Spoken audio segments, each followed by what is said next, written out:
Hello everyone! Sorry, it's Adam here. We're installing the ABS sensor guard from AltRider. This is one of the last small things I'm installing on the bike that, well, it's one of those debated things like, do you need this? And maybe. You know, I would say that if AltRider makes it, I pretty much trust it's something that can be used on the bike. I did not have this on my last bike, and I saw no issues from not having it. But it actually, you know, from a visual standpoint, it actually is going to complete the look of this a lot. I think it comes in silver or black. I'm actually going with a lot more silver bits on this bike versus black on the old bike. We'll see if I end up feeling like that was a good investment later down the line, as far as keeping it clean. This part works on the GS, the RT, and the RS. So I should make sure I use the right tags. Comes with a sensor guard. It comes with a M6x20 and 2 steel washers. You're going to need a T30, a 5mm 1/4" drive, and thread locker, which does not seem to come with thread locker, but just buy some 342. All right, remove the screw, place it with this, and you're done.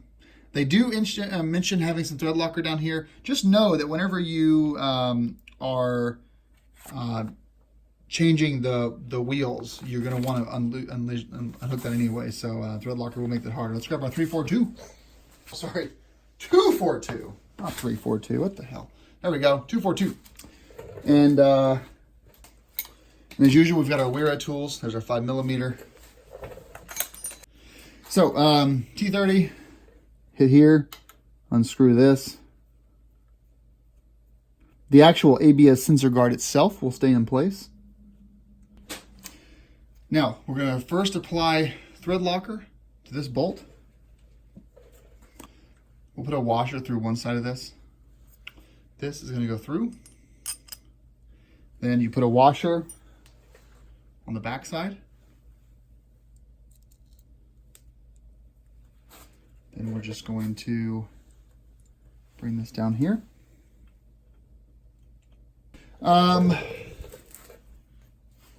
Do we need this? I don't know. I like it. It looks awesome. Silver is definitely the way to go with this because you've got the silver brake caliper holder. Well, everything's on there, but you know, I think it. I did get a small discount on these, and nothing crazy. I think they still made a profit off me, but this is one of those guards that, you know, if you ever need it, or if you ever have a damage, you're gonna wish you had it. But the odds of something catching that are pretty slim because you've got all this kind of other fluff here. I still think it's gonna be worthwhile to keep it on there, and it's pretty low cost. So good job, AltRider. It actually looks really good, fits well, adds some nice pizzazz. You know. Better safe than sorry. All right, guys. Thanks for watching. Very easy install. I don't have to do videos on this stuff, but you know, it's nice to do them anyway. And you'll actually notice that the OEM bolt from BMW does have thread locker on it, so that'll kind of give you an indication that they weren't lying. It's thread locker on it. All right, rock on. Ride safe, everyone. Bye.